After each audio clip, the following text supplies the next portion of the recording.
ICC one day র্যাঙ্কিংয়ে বড় চমক দেখালো বাংলাদেশের ক্রিকেটাররা। পাকিস্তানের বিপক্ষে হোম সিরিজ শেষে বোলারদের তালিকায় ৯ ধাপ এগিয়ে এখন বিশ্বের সপ্তম সেরা বোলার হয়েছেন মেহেদী হাসান মিরাজ। সবচেয়ে বড় লাফ দিয়েছেন গতিদানব নাহিদ রানা।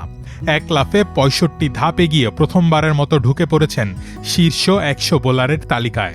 রানার বর্তমান অবস্থান ৯৮তম। উন্নতি হয়েছে পেস ইউনিটের বাকিদেরও। ১২ ধাপ এগিয়ে তাসকিন আহমেদ এখন ২৮ নম্বরে, আর ১৩ ধাপ এগিয়ে মোস্তাফিজুর রহমান উঠে এসেছেন ৪৭তম অবস্থানে। ব্যাটারদের তালিকায় ক্যারিয়ারের প্রথম সেঞ্চুরি করা তানজিদ হাসান তামিম ৩১ ধাপ এগিয়ে আছেন ৫৫ নম্বরে। এছাড়া তাওহিদ হৃদয় ৩২তম এবং লিটন দাস ৮২তম স্থানে উঠে এসেছেন।